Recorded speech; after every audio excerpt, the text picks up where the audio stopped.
Bonjour à nouveau, chers amis internautes. Nous démarrons la une des journaux de ce matin par le quotidien béninois d'information générale et d'analyse L'Informateur qui titre ce matin manchette législative de 2023, ces partis qui risquent de disparaître. En ligne de mire, vous avez Mouel Bénin, mouvement des élites engagées pour l'émancipation du Bénin, Restaurer l'espoir RE, Force Corée pour le développement du Bénin FCDB, à moins qu'ils fassent tout pour être cette fois-ci de la compétition. Certains partis politiques vont disparaître après les prochaines législatives et ceci conformément aux lois en vigueur, informe l'informateur ce matin qui donne plus de détails à la page 3 de sa livraison de ce matin. Toujours à la une de l'informateur de ce matin, Semekodi Seive, des maisons sous l'eau. Toujours à la une de l'informateur de ce matin, droits de l'homme, le Bénin obtient le statut A aux Nations Unies. Toujours à la une de l'informateur de ce matin, opération d'enrôlement pour le recensement administratif à vocation d'identification de la population RAVIP. Déjà, des concitoyens demandent la prolongation. Le quotidien de service public titre ce matin la une politique fiscale. Pas de hausse d'impôts, s'exclame le confrère. L'article illustratif est à retrouver à la page 3. Toujours à la une du quotidien national d'information ce matin, réforme de la procédure d'élaboration des projets de loi pour l'exécution rapide des textes promulgués. L'article est à retrouver à la page 3. Toujours à la une du quotidien national d'information ce matin, Imam Shakirou Amousso à propos du jeune musulman, il faut éviter de contempler sa femme avec désir. Nous passons à présent à Le Matinal qui titre ce matin manchette, enrôlement au recensement administratif à vocation d'identification de la population RAVIP dans le cadre de la confection de la LEI, entendez liste électorale informatisée, fortune diverses, titre Le Confrère, constat à Cotonou, Porto Novo, le Zou, les collines, le Mono et le Koufo. Expérience Tébé, le président du MPL, Mouvement Populaire de Libération, nous avons prévu des descentes sur le terrain. El Farouk Soumanou de la FCBE, une compilation des constats sera reversée à l'ANIP. Laurent Delors-Faton, secrétaire général du parti politique LNA, la Nouvelle Alliance. Nous faisons juste ce qu'il faut pour entrer dans le jeu. Annick Djimadja de l'Union progressiste. Les organes s'activent. Retrouvez la transcription intégrale de leurs différentes interventions et du constat effectué par les confrères de la rédaction de Le Matinal aux pages 2, 8 et 11. Nous passons à présent au quotidien Matin Libre. Louis Vlavonou sur Eden TV. La cherté de la vie n'est pas liée au vote du budget, a-t-il déclaré. Retrouvez le compte rendu de cette émission à la page 2. Toujours à la une du quotidien Matin Libre de ce matin.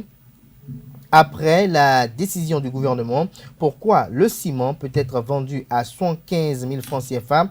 Voici les prix. Le Canada fait savoir à la une que la hausse du prix du ciment est encore loin d'être solutionnée au Bénin.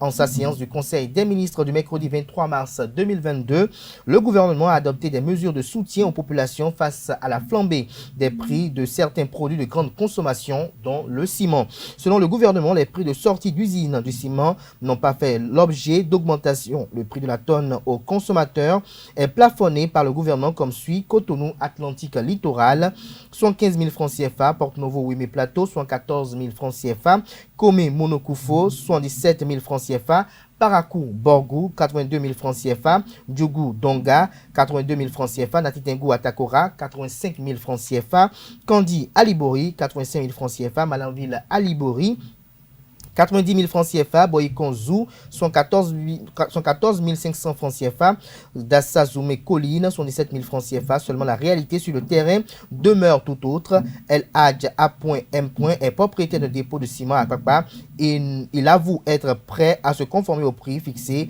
si les conditions sont créées. Pour retrouver la suite du constat du confrère de Matin Libre qui nous a donné un avant-goût de son article à la une ce matin à la page 3 de sa livraison du jour. Nous passons à présent au quotidien Le Grand Regard qui porte un regard ce matin sur la revalorisation salariale au Bénin. Patrice Talon tente d'éviter le ridicule, s'exclame le confrère.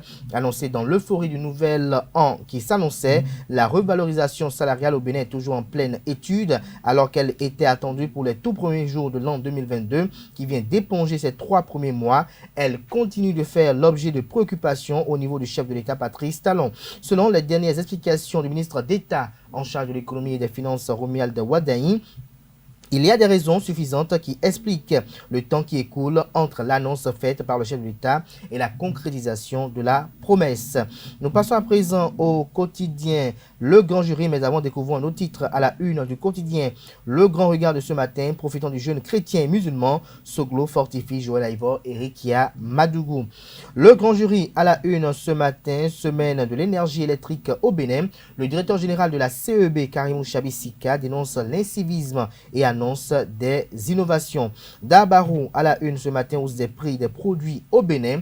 Romuald Wadaï, ministre d'État en charge de l'économie et des finances, justifie. Noël Chadaré critique. Nous passons à présent au quotidien Le Chasseur Info. Le ministre Romuald Wadaï, au sujet de l'augmentation des salaires, Patrice Talon prévoit du concret aux travailleurs. Toujours la une du quotidien Le Chasseur Info de ce matin, salinisation des sols, un casse-tête pour les agriculteurs au Bénin et au Sénégal. Des détails sur ce titre aux pages 6 et 7 de la parution ce matin du Canard. Nous passons à présent à Décryptage Info, session extraordinaire à la mairie de Boycon, mise en conformité des commissions permanentes. Le quotidien La Primeur titre ce matin à la une, audience à l'Assemblée nationale du Bénin. Députés autrichiens et béninois discutent du système éducatif. Défi Info titre ce matin à la une, activité politique de Fouka Fouka dans la 6e circonscription électorale. Jeanne Assoclé présente dans toutes les couches sociales. Nous restons toujours à la une du quotidien Défi Info de ce matin, réalisation d'un pont à Benkoukoura, la machine à broyer de l'Union progressiste en action pour ne laisser aucun espace à l'adversaire. Des détails sur ce titre dans les colonnes de la parution ce matin de Défi Info qui communique à la une ce matin. Célébration en différé de la journée internationale des femmes. Les femmes du bloc républicain de Calavi ont célébré l'événement. La nouvelle génération à la une ce matin, GIF 2022 dans la 6e circonscription électorale, union sacrée autour des femmes du bloc républicain. Le rénovateur à la une ce matin, flambée des prix des denrées de première nécessité. Romuald Wadaï donne les vraies raisons. Carte sur table en manchette ce matin parle de la revue au 31 décembre 2021. Du plan de travail annuel PTA et lancement de la gestion 2022, les performances et contre-performances du ministère des enseignements maternels, de l'enseignement supérieur de la recherche scientifique évaluées. Un taux physique de 80,11% en 2021 contre 75,11% en 2020. Des recommandations faites et des lettres de mission adressées pour l'atteinte des objectifs. La société civile salue la présence et la participation active de la ministre Éléonore Yahi Ladécan. Toujours à la une du quotidien Carte sur table de ce matin. Sensibilisation sur le cyberharcèlement à l'Institut de l'OCOSA, la directrice du Centre des œuvres universitaires et sociales d'Abomey Calavi COSAC, Ghislaine Claude Fagoum, outille les organisations estudiantines sur la préservation des données personnelles. Toujours à la une du quotidien Carte sur table ce matin, émancipation de la femme dans la 23e circonscription électorale. La secrétaire générale Judith Glidia, porte-parole de l'OFR, exhorte à l'engagement, au militantisme et à la discipline et à la fidélité au bloc républicain. Judith Guidia, porte-parole de l'OFR, exhorte à l'engagement, au militantisme, à la discipline et à la fidélité au bloc républicain. C'est sur ce titre que prend un terme la une des journaux de ce matin. Merci pour l'attention, chers amis internautes. Place à présent au bulletin matinal d'information.